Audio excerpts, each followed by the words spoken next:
Welcome to the Ownership Review, where we do a bunch of maintenance to see what this car is like to live with on a daily basis.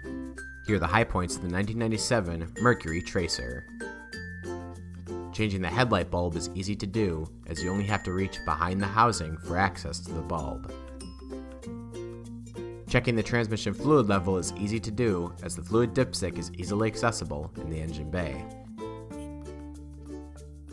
Reaching the fog light bulb is no problem either, as you can access it with a simple reach under the vehicle. Not everything is perfect. Here are the pain points.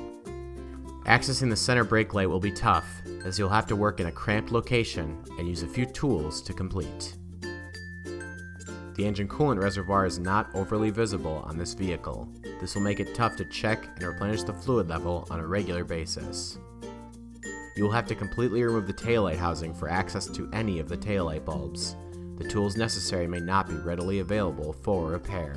Overall, the 1997 Mercury Tracer is a relatively easy vehicle to maintain and a good choice for even the average vehicle owner.